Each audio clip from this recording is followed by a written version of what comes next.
Audio Jungle.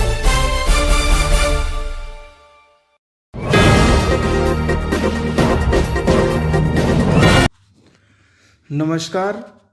आज SBN news के माध्यम से आपको एक ऐसा परिवार से रूबरू कराना चाहते हैं जो विगत 13 दिन से रूस और यूक्रेन के बीच चल रहे भीषण युद्ध में जिनका 18 वर्षीय पुत्री बरखा रानी गया जिला बोधगया अमवा निवासी श्री अखिलेश कुमार उर्फ श्रीकांत जी से करवाते हैं, जिनकी पुत्री शिक्षा प्राप्त करने के उद्देश्य से यूक्रेन युद्ध की भीषण मौत का तांडव, मिसाइल, तोप के गोलों की धमाकों एवं गोलियों की तड़तड़ाहट की आवाज़ को सुनते हुए एक बंकर में सैकड़ों लोगों के साथ 5 दिन बिताने एवं यूक्रेन से बाहर निकलने एवं भारत तक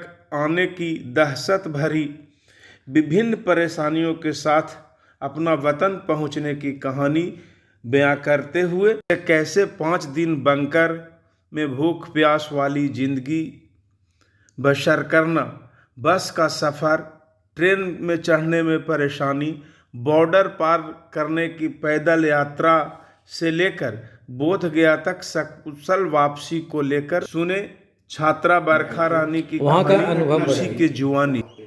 सबसे पहले तो 24 फरवरी को रात का 3 बजे हम लोग के खार्किव शहर में बम ब्लास्ट किया गया, जिसका साउंड हम लोग को सुनाई दिया, जिसकी वजह से हम लोग बहुत ज़्यादा ही डर गए थे।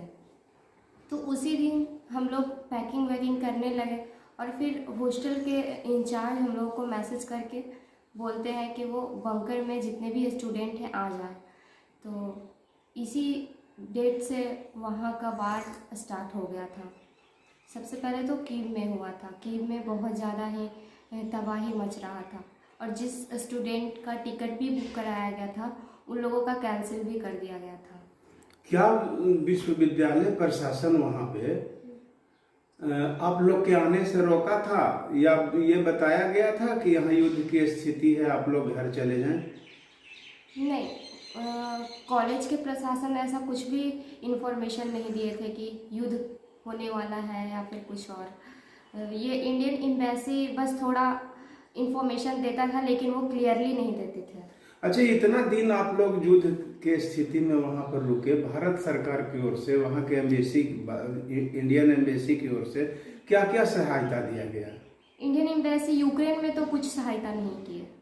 तो फिर आप लोगों को सहायता कहाँ से मिला? रेस्क्यू कहाँ से किया गया, कहाँ से लाया गया? हम लोगों को रेस्क्यू मतलब कि उन्होंने कहा था कि आप लोगों को सहायता यूक्रेन में कुछ नहीं दे सकते हैं, आप लोगों को इवैक्यूएट होना पड़ेगा। मतलब कि यूक्रेन के जितने भी नज़दीक वाले बॉर्डर हैं उनके पास आप लोगों को जाना पड़ेगा, तब वहाँ से इंडियन एम्बेसी आपको हेल्प करेगी। आप लोग कैसे गए वहाँ से, बॉर्डर तक कैसे पहुँचे? हम लोगों का जो हॉस्टल था ओलिस्की इसका में था, तो ओलिस्की इसका से 1 मार्च को हम लोग पैदल चले गए 10 किलोमीटर दूर ओग्जाल के रेलवे स्टेशन पे। फिर वहाँ से लगभग 18 घंटा का ट्रेन से सफ़र किए। ट्रेन से सफ़र करने के लिए यूक्रेन गवर्नमेंट हम लोगों को हेल्प किया था। उन्होंने बच्चों को निकलने के लिए रेलवे फ्री कर दिए थे। फिर हम लोग लवीव पहुँचे। लवीव से एक मिनी वैन को हमने बुक किया, जो कि 10,000 ग्रेवियन उन्होंने लिया था। और फिर वहाँ बॉर्डर तक जाने के लिए लगभग 5 से 6 घंटा लगा था, और वो भी 1 किलोमीटर दूर ही हम लोगों को उतार दिए थे। फिर उसके बाद होल नाइट हम लोग सो नहीं पाए थे, ऊपर से स्नोफॉल, लाइन में लगे रहना, और बहुत ज़्यादा भी ठंड था उस दिन। तो फिर पोलैंड में जैसे ही एंट्री किए, फिर भी वहाँ 3 से 4 घंटा हम लोगों को वेट करवाया गया। और फिर इमाइग्रेशन हुआ, तो फिर इंडियन एम्बेसी के तरफ से बस प्रोवाइड किया गया था। वो हम लोगों को एक आश्रम में, श्री श्री रविशंकर जी के आश्रम में लेकर के गए थे। वहाँ हम लोग 1 दिन बिताए। फिर उसके बाद हम लोगों को होटल में ले जाया गया सुबह का 2 या 3 बजे इंडियन एम्बेसी के द्वारा। हाँ हाँ। फिर उसके बाद वहाँ होटल में जाने के बाद हम लोग की फ़्लाइट बुक हुई। फिर पोलैंड से हम लोग दिल्ली आए। की डर थी, परिवार, आपके भविष्य और आपकी सुरक्षा। भय भी था कि जिस मोटिव से हम लोग यूक्रेन गए थे पढ़ने के लिए वैसा कुछ हुआ नहीं और ये युद्ध का सिचुएशन स्टार्ट हो गया, तो हम लोग भी डर गए थे कि हम लोगों का करियर का क्या होगा। लेकिन सबसे पहले तो अपना जान को बचाने के लिए कुछ भी करना था, तो उस टाइम कोई भी स्ट्रगल कम ही लग रहा था। तो फिर हम लोग को बहुत ज़्यादा प्रॉब्लम का सामना करना पड़ा। जो सिचुएशन हम लोगों ने घर पे नहीं देखा था वो वहाँ देखने को मिला। क्या गार्जियन से आप लोग कांटेक्ट किए थे यहाँ घर पे?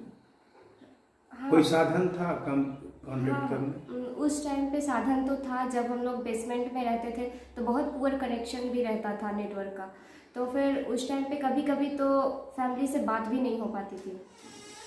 अच्छा सर, आप ये बताएं कि आपकी बच्ची बाहर में फंसी हुई थी, आपको कैसा लग रहा था? आप उस समय क्या चाह रहे थे, कैसा महसूस कर रहे थे? पूरा चेहरा का रंग उड़ा हुआ था।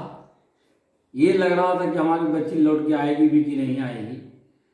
दिक्कत ये बुझा रहा था कि जो बच्ची हमारी सही नहीं, वहाँ पर जो जा कर के पटरे पर सोना, 2-2 दिन पानी नहीं मिलना, बिना खाना के रहना, तो जिसका बच्ची रहेगा उसको तो लगेगा कि जैसे बहुत बड़ा कष्ट वाला जगह पर चल गई है, जहाँ पर कि सरकार के द्वारा कोई साधन नहीं दिया जा रहा था वहाँ पर बचाने के लिए।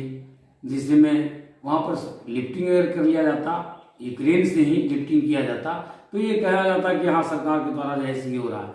उतना तुम लोग टिकट कटा दिए थे बच्ची लोगों को। वहाँ पर तो युद्ध के स्टार्ट हो जाने के कारण मतलब कि जैसे फ्लाइट कैंसिल हो गया, जिसके कारण से नहीं आ सकी। न तो ये जो व्यवस्था प्रोवाइड जो किया गया पोलैंड से इंडिया के लिए, वो तो मैंने व्यवस्था पहले ही दे चुका था। वहाँ से अगर यहाँ के लिए आता उतना तो जो मनी जो था खर्च हो चुका। वहाँ से यूक्रेन से कारगिल से आने में पोलैंड तक जितना हमको खर्च लगा उतना खर्च में तो वहाँ से इंडिया आ जाती।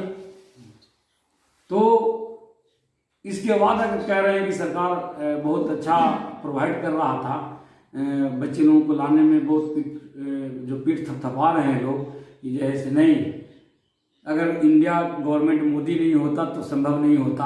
हम तो न कहते हैं कि ये इनका द्वारा कुछ किया गया। इनके एम्बेसी जो वहाँ पर इतना गलत किया, पहले से इनको क्लियर कट बोलना चाहिए था कि युद्ध होने वाला है, आप लोग जाओ।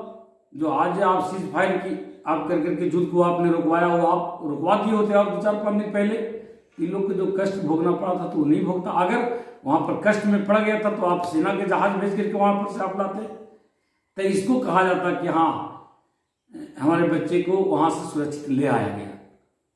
तो हम इसमें अगर पेट थपथपा रहे थे वो इंडिया गवर्नमेंट, तो हम उसको कहते कि नहीं सही है, हमारा बच्चा तो अपने भाग से मतलब कि बच करके आ गई।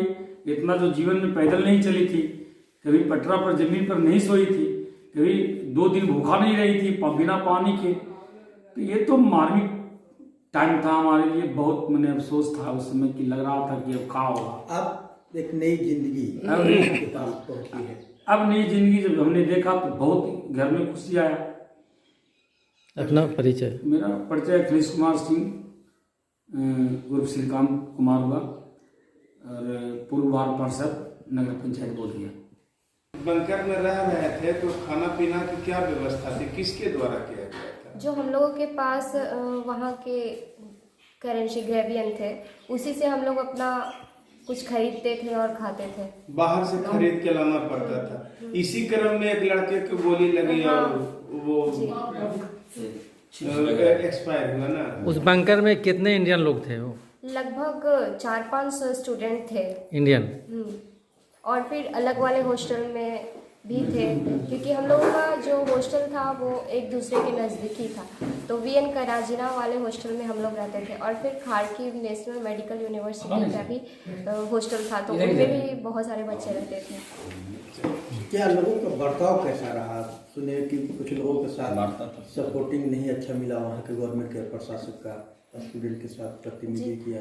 हाँ, जब वो लोग कोई भी देश के नज़दीक वाले बॉर्डर पे जाते थे, मतलब यूक्रेन से सटे देश में, तो उन लोगों के साथ अच्छा बिहेवियर नहीं किया जा रहा था। फर्स्ट टाइम पे उन लोगों को बहुत प्रताड़ित किया जा रहा था, उन लोगों को मारा जा रहा था, और वो लोग इतने घंटे तक बाहर रहे, लगभग 2-3 घंटे तक, 2-3 दिनों तक वो लोग बाहर रहे थे। और ऊपर से टेम्परेचर भी बहुत कम रहता है और ठंड भी बहुत ज़्यादा रहती है, तो फिर उस तरीके से उन लोगों को भी बहुत कठिनाइयों का सामना भी करना पड़ा था। नाम बताइए अपना। मेरा नाम वर्षा रानी है। मैं वीएन कराजिना फर्स्ट ईयर की स्टूडेंट हूँ। कॉलेज का नाम? V N Karazina Kharkiv National Medical university.